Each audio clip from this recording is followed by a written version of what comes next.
Hello, my name is Gene, and this video is for those of you who are looking to build your own level 2 charger for your electric car. So, like me, you could charge your car in a reasonable amount of time at home.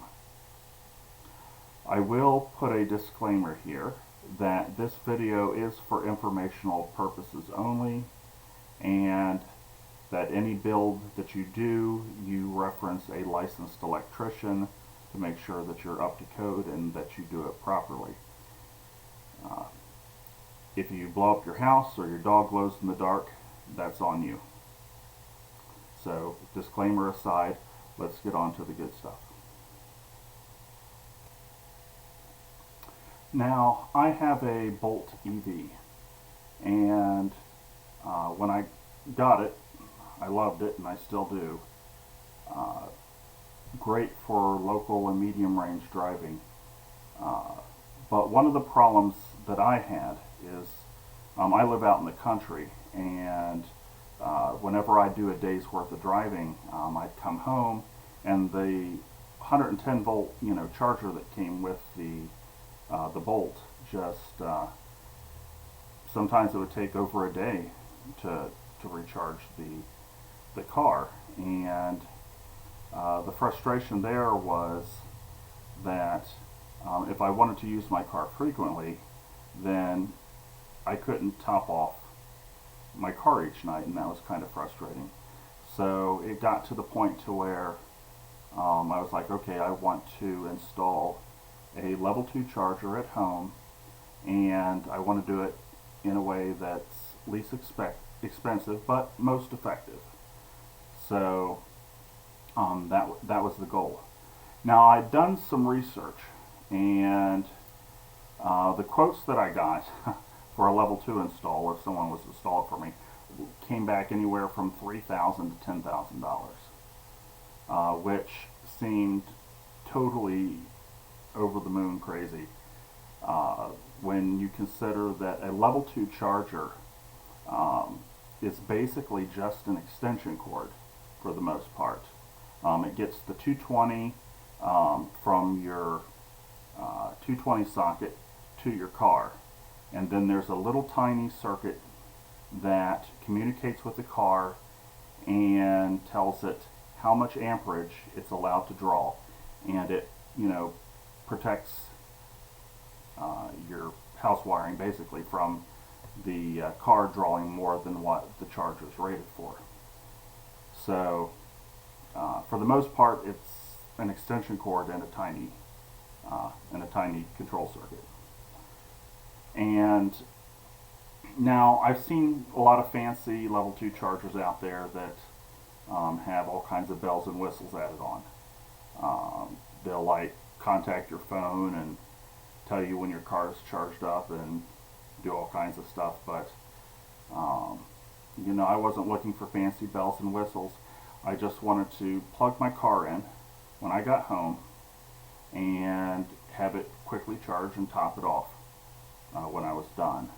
Now, the Bolt charges at a maximum of 32 amps, so I was looking for a 32 amp charger. You can also get them in 40 amp, but for myself, I was looking for 32, and I found a way I could do it in the neighborhood of about $300, and I'm going to share that with you without having to go the expensive route. So the first thing, also I should tell you, I'm also going to include in the description links to all these things that I have here. So if you want to do this project on your own, just look for the links in the description and they'll help you find it. Now, the first thing you're going to need is wire. I went with 8 gauge 3-wire Romex. Now, actually 8.3 actually has 4 wires. It has, when you're running 220, you need 2 wires for the 2 hots. That's your red and your black. You got a white wire for your neutral, and then you have a copper wire for your ground. And 8 gauge will handle a maximum of 40 amps. So 8 gauge was a good choice for the 32 amp charger. Now 8 gauge will do a maximum of 40. Now if you decide to go with a 40 amp charger, you can go with 8 gauge, but my recommendation would be to go with 6 gauge. The reason is, whenever you take a wire up to its absolute maximum of what it can tolerate, it'll produce some heat. And not only does that waste power, but if something was to fall on it, like insulation or something like that, that trapped heat could sometimes smolder or become a problem. So even though you can do it, my recommendation would be go with 6 gauge if you go with a 4 wire. Otherwise, the 8 gauge is perfectly fine for the 32 amp. So now, my garage is connected to my house. So what I did is I ran my Romix from my electrical box to my garage, where I was going to mount my plug. And I went with the 25 foot. As you can see, I got it for 53 bucks off Amazon.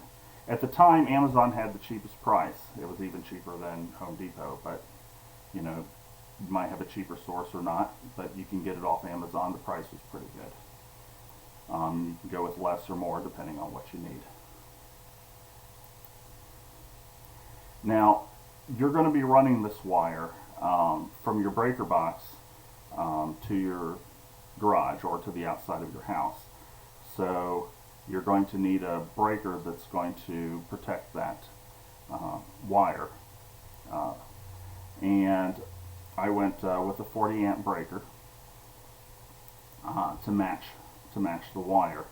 Now, something important, if you want to stay to code, you must match the breaker to the breaker box brand. When you open the door to your breaker box, it'll say what brand it is. Square D is what I got. Maybe it'll say General Electric, maybe it'll say Siemens. Whatever the brand is, you need to get that brand of breaker. You can go to Home Depot, tell them what you got. Say, I need a 2-pole 40 in, Square D or whatever you got. Now, some people just mix and match and they'll put whatever in there. That's not up to code, and the reason it's not is because generally there's slight variations in the breakers, and they're not tested to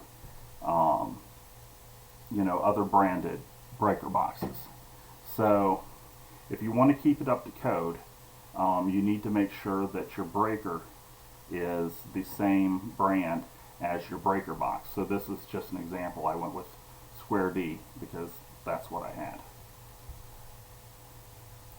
So now in my garage, I needed to install a NEMA 1450 port or plug, and I found this one on Amazon for $12.98, and it's a heavy duty indoor plug. Works really well,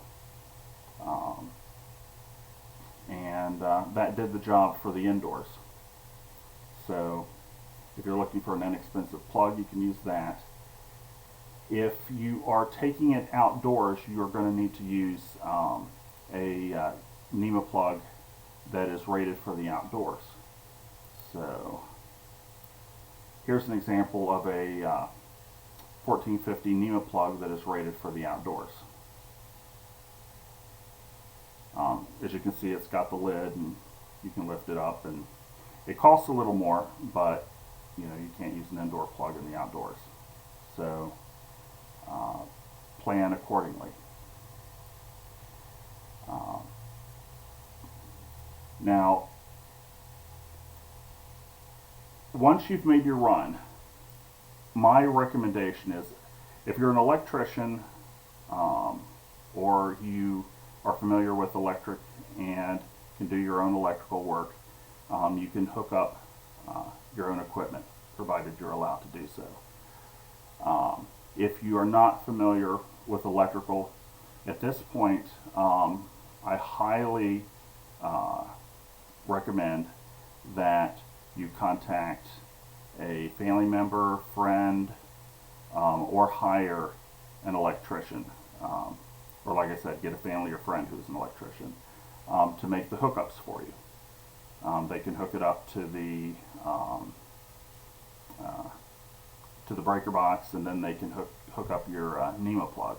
Also, if you're running any of this on the outside of walls, to be up to code, you may need to also run conduit, which is just, like PVC or metal pipe that the wire goes through that protects it. And an electrician, will know the proper way to do that and whether, that's necessary for code. Generally, if it's on the inside of the walls, you're usually okay, but again, defer to your electrician. It should only take, if you do the run and then your electrician just comes over and just has to hook it up, it shouldn't take them more than even 15 minutes and they'll be done. I mean, it's just connecting the wires to the box and to your NEMA plug. So, you could get out of that relatively cheaply if they, only say charge you an hour's worth of labor. Once your plug is hooked up, then all you need is your level 2 charger cord. And after doing some research, I found some charger cords. Myself, I ended up going with the Leaf, which is a Chinese brand charger cord, but it does the job, and actually I think it's rather nice. Let's get a bigger picture of that. I won a bid on eBay for 240 bucks, and I've seen them a little more expensive and I've seen them a little less expensive. On the main screen, it shows you how many amps your car is charging, pulling from the charger. It tells you how many kilowatts it is transferred to your car, and it does the job. I now charge my car after running around all day and coming home. It typically takes between 1 to 4 hours to top off my car, which means if I decide to go out later, usually my car's topped off by then.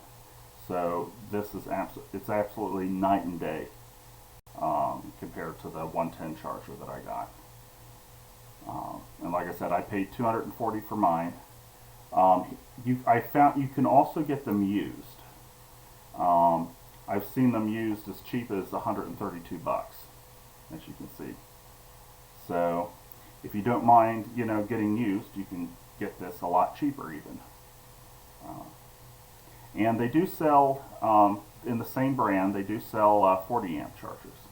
So if your car can use a full 40, then you can go that route. And then basically this is what it looks like. There's my Bolt charging in my garage, and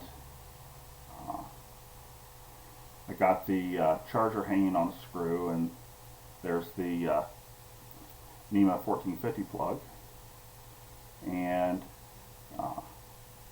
I got my excess cable hanging on a hook, and I just plug it in whenever I need, whenever I get back from a drive.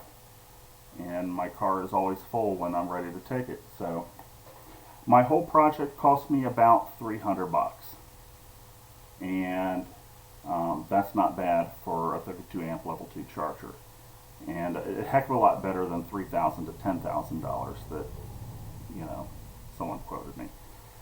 So I hope this is of use to you. Be safe, and whatever you do this. This is informational. You do it at your own risk, but I wish you the best of luck, and I hope you get yourself a good charger. Thank you.